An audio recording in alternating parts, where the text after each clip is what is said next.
Maneskin. Bon, commençons par le prononcer correctement. Måneskin. On est entre le A et le O latin, que l'on prononce en français. Et j'arrête là avec le cours de linguistique. Måneskin, à l'heure où j'écris ce texte, c'est 20,7 millions d'auditeurs mensuels sur Spotify, 1,4 milliard de vues sur Instagram, 9,69 millions de TikTok avec leur son, une première place au Festival de San Remo, une première place à l'Eurovision 2021, un EP, 3 albums, une énorme tournée en Europe, et une tournée mondiale. Qu'on aime ou qu'on n'aime pas, il s'est passé quelque chose avec ce groupe sorti de nulle part. Parce que ces 4 virtuoses, à peine âgés de la vingtaine, ont su faire bouger les lignes de l'industrie musicale. On va le voir ensemble, c'est pas pour rien. L'avant Måneskin. On va pas retracer les biographies que vous pouvez retrouver sur Wikipédia de chacun des membres, mais on va dire que tout commence avec 2 membres et une capitale. Thomas Rhadji, Victoria de Angelis et la ville de Rome.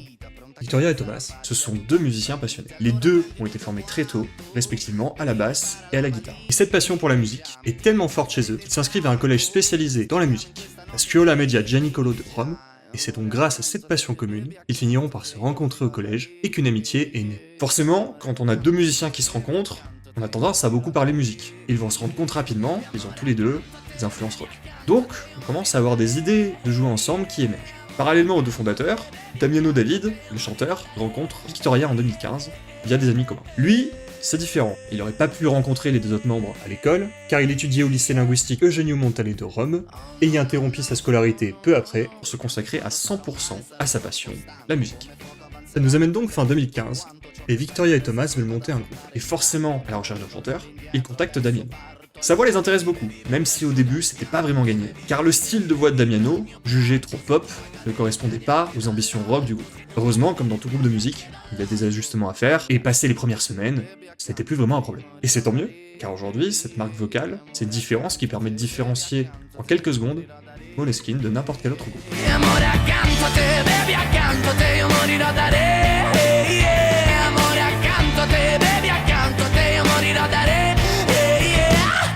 Ne vous inquiétez pas, je n'ai pas oublié le batteur. Vous savez, dans les grandes histoires, parfois il y a des choses un peu banales. L'histoire de la rencontre de Ethan avec les autres membres du groupe en fait partie. Ethan Torchio, il va rejoindre le groupe suite à une annonce Facebook postée par Victoria. C'est tout. Pas de rencontre géniale dans un lieu magique, pas de soirée exceptionnelle, juste un post Facebook. C'est la magie d'Internet. Et on le verra plus tard, ce coup de baguette magique venant d'Internet, ça ne sera pas le dernier pour nous. Bon, on a posé le décor. On a 4 musiciens, remplis de rêves et d'espoir, qui viennent de former un groupe de musique dans la capitale italienne. Et cette parenthèse biographique ici, elle a son importance. Il faut que vous puissiez vous rendre compte que le groupe de rock qui est aujourd'hui le plus médiatisé est composé de 4 prodiges. Car il ne faut pas l'oublier, leur première scène et leur premier succès ont été faits avant même leur majorité. Les humbles débuts. Nous sommes en 2016, et le groupe pas encore nommé est formé. Comme tout groupe qui commence, ils vont commencer à se former un répertoire, des covers, qui sont des reprises de musique connues.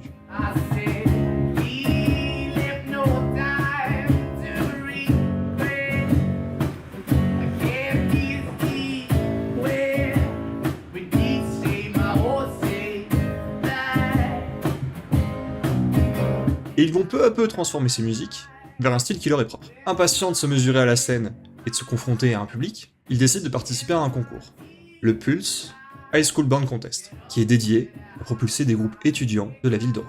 Avec le concours approchant et la nécessité de se définir une identité, le groupe doit trouver un nom. C'est là que les origines danoises de Victoria vont jouer un rôle. Le Quatuor prendra à sa suggestion le nom de Måneskin, qui au-delà de sonner très bien pour un groupe de rock, signifie clair de lune en danois. Et en tant que fan de Debussy, je ne peux que aimer.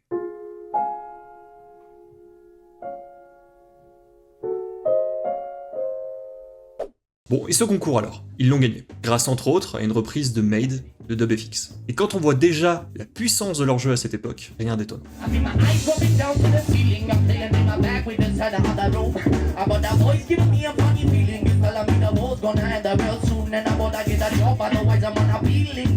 C'est aussi à ce moment-là qu'une certaine reprise, entendue sur un certain EP, fera ses premiers jours.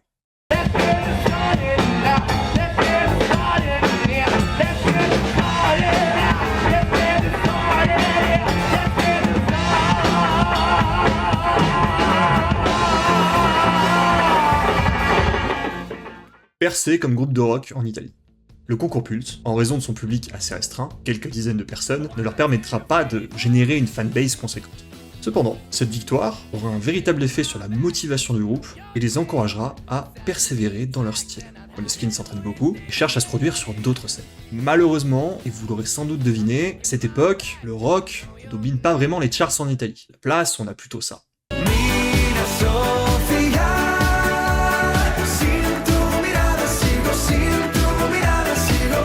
C'est bien, mais c'est tout sauf rock. Et le rock à Rome, ça manque aussi clairement de scènes d'expression. Il n'y a pas vraiment beaucoup de salles où on peut se produire en tant que groupe de rock. Mais ça ne suffira pas à décourager Måneskin, qui trouvera un autre moyen d'aller à la rencontre du public. C'est comme ça qu'entre 2016 et 2017, ils vont performer dans les rues de Rome et améliorer leur style, mais surtout faire parler d'eux.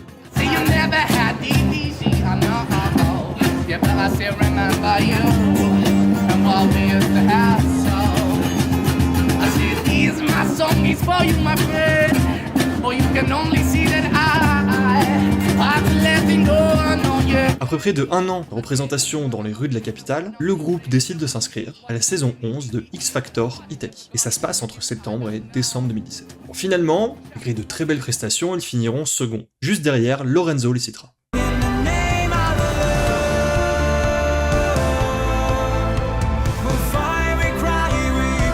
C'est bien, mais c'est tout sauf rock. Suite à cela, grâce à leur talent et l'appréciation très forte du public, ils vont sortir un EP, intitulé Chosen. Cet EP, il inclura 2 titres originaux et 5 reprises qu'on a pu entendre lors de l'émission, et notamment une. Put your loving hand down, baby, 'cause I'm begging. Comme vous venez de l'entendre, c'est de cette EP et de cette émission que vient leur reprise de Begin, repris de la version de Madcon sortie en 2007. Pour la culture musicale, et car c'est souvent oublié quand on cite cette anecdote, le titre est encore plus vieux, car c'est à l'origine une composition de Bob Gaudio et Peggy Farina pour le groupe The Four Seasons, sorti en 1967, 50 ans plus tôt. En bref, à partir de 2017, tout commence à sentir très bon pour le groupe. Ils feront d'abord une petite tournée pour profiter du succès accumulé avec X Factor Italy, et nous arrivons en 2018. Ils sortiront enfin leur premier album de 12 titres, intitulé Il ballo della vita, qui est à la fois composé en anglais et en italien. Et bien sûr, ils enchaînent directement avec une tournée, Il ballo della vita Tour, entre 2018 et 2019, puis, à cause d'un événement global, plus rien. Je vous fais pas un dessin pourquoi. Vers l'Eurovision 2021. La vie reprend son cours pour tout le monde en 2021, et c'est aussi le cas pour Måneskin, qui sort un nouvel album bien plus rock, composé de 8 titres, Teatro di Ra, Polonais. Habitués des concours et des succès, nos 4 prodiges italiens se lancent un nouveau défi, le 71e festival de Sanremo. Pour ceux qui ne connaissent pas, c'est le festival de la chanson italienne. Il a lieu chaque année, et c'est une véritable institution en Italie. C'est entre autres l'événement national le plus regardé de la TV italienne. Rien que ça. Évidemment, Måneskin va encore frapper très fort, grâce à une performance incroyable sur scène, et leur musique, Zitti e Buoni, tirée de leur dernier album.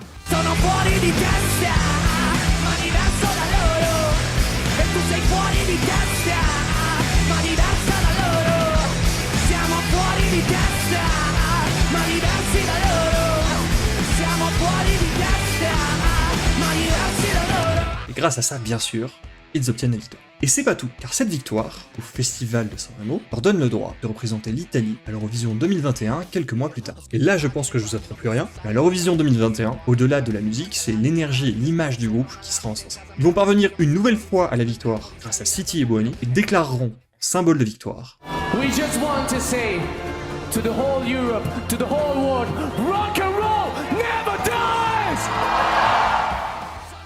Ça mettra fin à une longue attente pour l'Italie, dont la dernière victoire datait de 1990, avec le titre de Toto Cutugno, Insieme 1992. Et je sais pas dire le chiffre en italien. Insieme, unite, unite, Europe. Ça mettra aussi fin à une attente pour le rock, dont la dernière victoire était en 2006, avec le groupe Lordi et leur titre Hard Rock, Alléluia.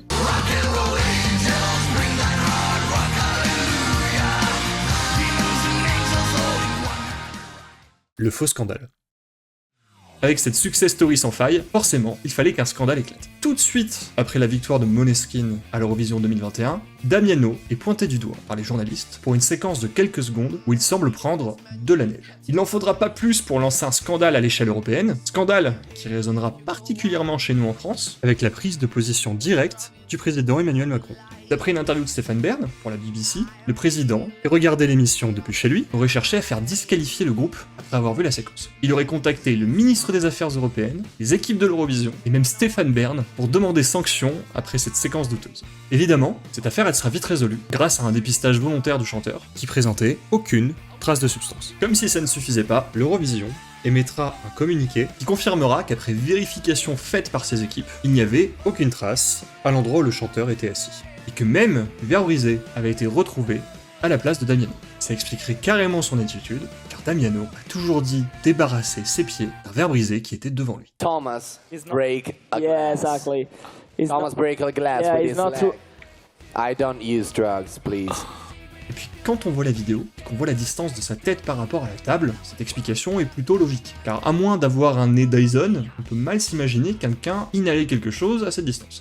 Bon, heureusement, ce nuage il passe rapidement. Et entre cette victoire et le buzz lié à ce micro-scandale, le groupe bénéficie d'une exposition et d'un gain de popularité quasi immédiat. Et il faut le dire, bien que cette affaire d'usage de substances s'avère totalement fausse, ça bénéficie beaucoup à l'image rock du groupe. On peut même y voir une référence involontaire mais tellement pertinente aux grandes heures du rock'n'roll et à la réputation de débauche de ses musiciens. C'est donc à cette époque que le public commence à comprendre l'esprit rock du groupe, et Måneskin, en bons musiciens et bons joueurs, auront quelques mois plus tard une référence à cet événement dans leur titre Mamma Mia. I swear that I'm not drunk and I'm not taking drugs. They ask me why it's so hot, 'cause I'm Italiano.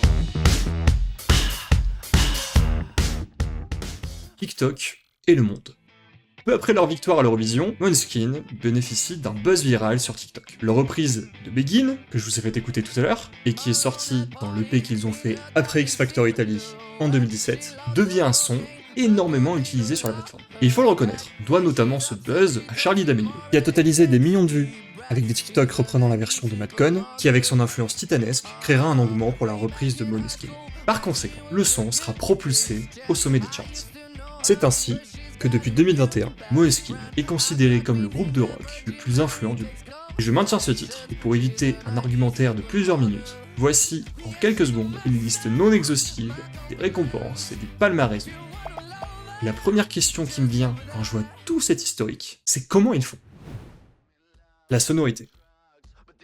Måneskin a une image résolument rock, mais ce n'est pas uniquement influencé par un seul type de rock. On y voit de l'alternatif, du glam, et même, en dehors du rock, du reggae. Toutes ces influences se combinent en gardant une bassline et une construction des morceaux très pop. C'est-à-dire des motifs musicaux similaires dans les couplets et dans les refrains, une culture des solos instrumentaux réduite au profit de la sonorité globale du groupe, et surtout, une rythmique très poussée qui prend pas sur le côté technique vu dans d'autres groupes de rock pour créer une musique dansante et abordable. I'm off my face, locked inside your prison, yeah, I'm off my face. Your love is my addiction and I like the taste. Yeah, I just can't resist it, but you're never gonna see me, yeah, you're never gonna see me again. Il faut noter que le groupe a composé seul ses premiers titres. Ils n'ont été aidés seulement qu'en production par Lucio Fabbri sur l'EP et Fabrizio Ferraguzzo sur les deux premiers albums. Ce n'est qu'à partir de l'album Rush, en 2023, qu'ils ont fait intervenir d'autres musiciens, paroliers, producteurs, plus profondément dans la composition et les arrangements. Avec ça, ils ont pu se construire eux-mêmes d'abord leur identité musicale, avant d'y faire entrer d'autres artistes, qui leur donnent l'opportunité de la contrôler et de bien savoir se diriger pour leur prochain projet. Et pour ne citer que quelques grands noms qui ont collaboré avec eux, on a Madison Love, qu'on a pu voir derrière les succès de Machine Gun Kelly, Avamax, ou encore Bring Me The Horizon, Sly, qui a travaillé sur les succès de The Chainsmokers, Shawn Mendes, et même Dua Lipa, et aussi les illustres Rami et Max Martin. Et si ces deux derniers ne vous disent rien, je vous invite à aller voir la vidéo de Seb sur Max Martin, qui explique son influence à lui, sur les producteurs qui ont gravité autour de lui, sur l'entièreté de l'industrie musicale. Bon, on va éviter de forcer sur le name dropping, mais ce que vous devez comprendre, c'est que Måneskin, c'est une synthèse entre la pop, qui est le genre le plus populaire aujourd'hui, et le rock, qui l'a aussi été par le passé. Ça passe donc via des artistes de l'ombre, qui les aident à injecter de la pop, de la tendance dans leur sonorité, mais ça passe aussi par des collaborations et des covers qui montrent une volonté transgénérationnelle, voire même transmusicale, au sens des différents genres, comme avec Tom Morello, Dolly Parton ou Iggy Pop. I wanna be a slave, I wanna be your master. I wanna make your heartbeat run like roller coaster. I wanna be a good boy, I wanna be a gangster. 'Cause you can be the beauty and I could be the monster. L'imagerie. Pour faire simple, ils sont jeunes et ce sont des bêtes de scène. Ils sont capables d'incarner réellement l'image qu'ils donnent dans leur communication ou en studio à travers leur performance live. C'est peut-être pour vous le minimum, mais c'est de moins en moins con. Sono fuori di testa, ma diverso da loro. E tu sei fuori di testa, ma diverso da loro. Siamo fuori di testa, ma diversi da loro. Siamo fuori di testa, ma diversi da loro.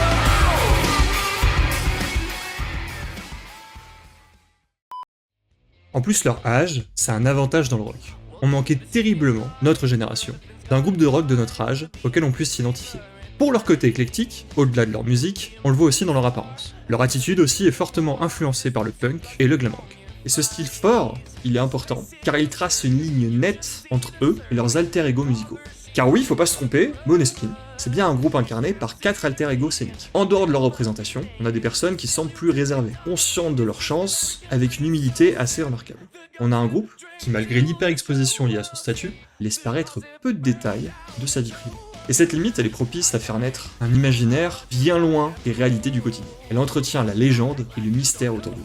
Sip the gossip, drink till you choke. Sip the gossip, burn down your throat. You're not iconic, you are just like them all. Don't act like you don't know. Bien sûr, comme tout groupe de rock, Måneskin est engagé. Ils ont des revendications fortes, inscrites dans leur époque. Cet engagement, on a pu le voir en Pologne, à l'occasion d'un baiser entre Tomasz Radzi et Damiano David. We think that everyone should be allowed to do this without any fear. We think that everyone should be completely free to be whoever the fuck he wants. Thank you, Poland. Love is never wrong.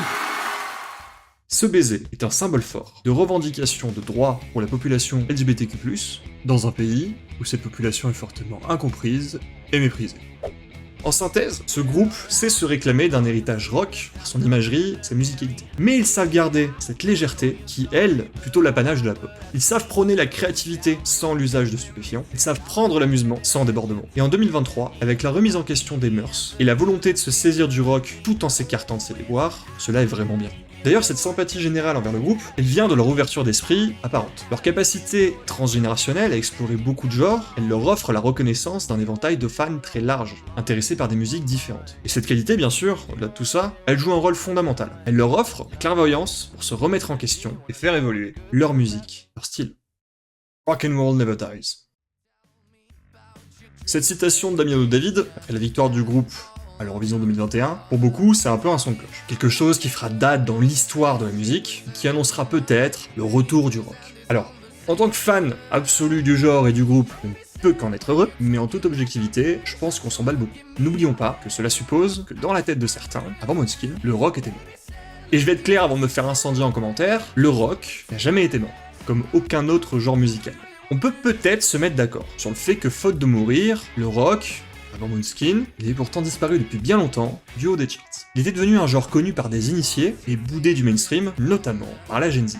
Le rock, qui on le rappelle était autrefois le terreau accueillant de toutes les expérimentations et contestations, s'est peu à peu transformé en un groupe fermé. Un groupe qui rejetait les nouvelles influences et genres qui lui ont succédé. Måneskin aujourd'hui, ce n'est pas la renaissance du rock, c'est autre chose. C'est une part d'un nouveau genre de pop-rock, ne s'inspirant pas uniquement de son esthétique, de sa sonorité, mais de la culture rock dans son ensemble. C'est un hommage, une suite qui a l'humilité de ne pas se désigner comme nouveau rock, mais comme un descendant. Si on y regarde de plus près, d'autres ont emprunté ce chemin. Et pour ne citer que trop peu d'exemples, on a eu d'abord Arctic Monkeys, avec leur album AM, qui avait réussi à fédérer de nombreux artisans de la pop, en se plaçant en haut des charts. Pareil pour Muse, avec tous leurs albums avant Résistance bien sûr. Ou encore, phénomène plutôt nouveau, l'émergence d'un virage de plus en plus rock chez d'anciennes stars de la pop, comme Miley Cyrus, dont la voix, au fur et à mesure des années, évolue d'une pop bien sage à un rock saturé, ou même très récemment, Demi Lovato, qui a fait le choix de rééditer tous ses plus grands succès dans une version rock, voire même hard rock. Et pour finir, s'il fallait ne citer qu'un nom autour de qui cette tendance gravite, Max Martin. Et je vous refais pas le laïus de tout à l'heure sur pourquoi vous devriez aller voir la vidéo pour bien comprendre ça. Oui, rock and roll never dies, mais c'est pas vraiment le propos. Je dirais plutôt rock and roll as a new child. Et ce nouvel enfant, cette nouveauté il reprend les codes de la culture rock en s'inscrivant dans son époque, il inspirera, et j'espère ne pas le dire trop vite, il inspirera beaucoup d'autres groupes.